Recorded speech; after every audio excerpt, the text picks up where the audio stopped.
ಹೋಗಿದೆ. ನಿನ್ನೆ ಬಂದು ಕಂಪ್ಲೇಂಟ್ ಆಗಿದೆ, ಸ್ಟೇಟ್ಮೆಂಟ್ ತಗೊಂಡಿದ್ದಾರೆ.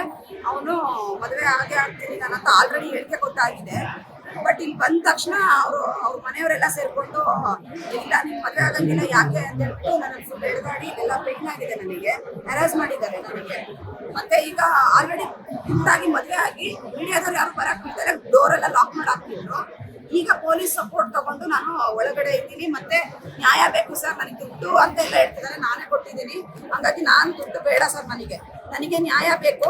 ಎಲ್ಲರ ಸಮ್ಮುಖದಲ್ಲೂ ಅವ್ರ ಗುರುಗಳೇ ಏನಿದ್ದಾರೆ ಅವ್ರು ಬರಬೇಕು ಸರ್.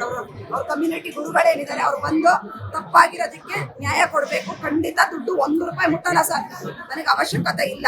ನಾನು ದುಡ್ದು ನಾನು ಬದುಕದ ಕೆಪಾಸಿಟಿ ನನಗಿದೆ, ದುಡ್ಡಿಗೋಸ್ಕರ ಇದೆಲ್ಲ ಮಾಡ್ತಾ ಇಲ್ಲ. 1 ರೂಪಾಯಿ ಮುಟ್ಟಲ್ಲ.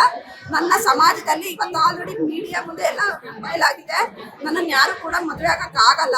ಇವನಿಂದಾನೇ ಲೈಫ್ ಕರೆಕ್ಷನ್ ಆಗ್ಬೇಕು. ಮಿಸ್ಟೇಕ್ ಆಗಿರೋದು ಇವನಿಂದಾನೇ ಸರಿ ಆಗ್ಬೇಕು. ನನಗೆ ಇವ್ರಿಗೊಂದು ನ್ಯಾಯ ಕೊಡಿಸಿ. ಅವಳನ್ನ ಮದುವೆ ಆಗಿರೋದು ಅದು ಅವ್ನ ಹಣೆ ಬರಹ ಗೊತ್ತಿಲ್ಲ. ಅವಳಿಗೂ ಲೈಫ್ ಕೊಟ್ಟಿದ್ದಾನೆ, ನಾನು ಅವಳ ಲೈಫ್ ಪಾಪ ಇನ್ನೊಬ್ರು ಹೆಣ್ಮಕ್ಳ ಲೈಫ್ನ ಹಾಳು ಮಾಡೋಕೆ ಇಷ್ಟ ಇಲ್ಲ. ನನಗೂ ಹಾಗೆ ತಾಳಿ ಕಟ್ಟಿ ನನ್ನ ಜೀವನಕ್ಕೆ ಒಂದು ದಾರಿ ಮಾಡಬೇಕು ಅಂತ ನಾನು ಕೇಳ್ಕೊತಿರೋದು ಸರ್. ಸ್ಟ್ರಾಂಗ್ ಆಗಿ ಮೀಡಿಯಾಗೆ ನಾನೇ ಸರ್, ಇವತ್ತೇ ಆಗ್ಬೇಕು ಸರ್, ಇವತ್ತೇ ನ್ಯಾಯ ಸಿಗ್ಬೇಕು. ನನಗೆ ಸಮಾಜದಲ್ಲಿ ನ್ಯಾಯ ಇದೆ ಅನ್ನೋದನ್ನ ಖಂಡಿತ ಮೀಡಿಯಾದ ಟ್ರಾನ್ಸ್ಪರೆನ್ಸಿ ಗೊತ್ತಾಗ್ಬೇಕು.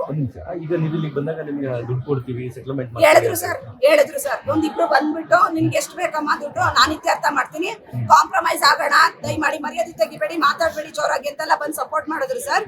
ಈ ಒಂದಿಬ್ರು ಬಂದ್ರು, ಈ ಕಡೆ ಹೋಗಿದ್ದಾರೆ ಅವರು. ಬಟ್ ನಾನು ಅದಕ್ಕೆ ಒಪ್ಪಿಲ್ಲ. ನನ್ಗೆ 1 ರೂಪಾಯಿ ದುಡ್ಡು ಬೇಡ, ನಾನು ಸತ್ತೋಗ್ಬಿಡ್ತೀನಿ. ಇಲ್ಲಿ 1 ರೂಪಾಯಿ ನಾನು ತಗೊಳ್ಳಲ್ಲ ಸರ್.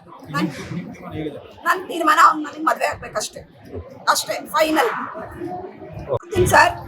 ಎಷ್ಟು ಜನ ಏನೇನಿದೆ ಕಾನೂನು ಅನ್ನೋದು ಏನೇನಿದೆ ಎಲ್ಲರಿಗೂ ತಲುಪಲಿ. ಪ್ರತಿಯೊಬ್ಬರಿಗೂ ವುಮೆನ್ ಎಂಪವರ್ಮೆಂಟ್ ಇದೆ, ಮಹಿಳಾ ಆಯೋಗ ಇದೆ, ಮೇಡಮ್ ಚೌಧರಿ ಮೇಡಮ್ ಇದ್ದಾರೆ, ಎಲ್ಲರಿಗೂ ಸಪೋರ್ಟ್ ಮಾಡ್ತಾರೆ ಅನ್ನೋ ಒಂದು ಆಶ್ವಾಸನೆ ನನ್ನಲ್ಲಿದೆ. ದಯಮಾಡಿ ನನಗೆ ನಾನು ಮದುವೆ ಆಗೋರ್ಗು ನಾನು ಇಲ್ಲಿಂದ ಹೋಗಲ್ಲ ಸರ್. ಪಾಯ್ಸನ್ ತಗೊಂಡು ಇಲ್ಲೇ ಸತ್ತೋಗ್ತೀನಿ ಅಷ್ಟೇ. ನಿರ್ಭೀತ, ನಿಷ್ಪಕ್ಷಪಾತ, ವಿಶ್ವಾಸಾರ್ಹ ಸುದ್ದಿಗಳಿಗೆ ಮತ್ತೊಂದು ಹೆಸರಾಗಿರುವ News18 ಕನ್ನಡ ಈಗ ಆಪ್ನಲ್ಲೂ ಲಭ್ಯವಿದೆ. ದಯವಿಟ್ಟು ಇಲ್ಲಿರುವ QR ಕೋಡ್ ಅನ್ನು ಸ್ಕ್ಯಾನ್ ಮಾಡಿಕೊಂಡು ಆಪ್ ಡೌನ್ಲೋಡ್ ಮಾಡೋದಕ್ಕೆ ಮರಿಬೇಡಿ. ನಿಮ್ಮ ಬೆಂಬಲ ಹೀಗೆ ಸದಾ ನಮ್ಮೊಂದಿಗಿರಲಿ. ಧನ್ಯವಾದ.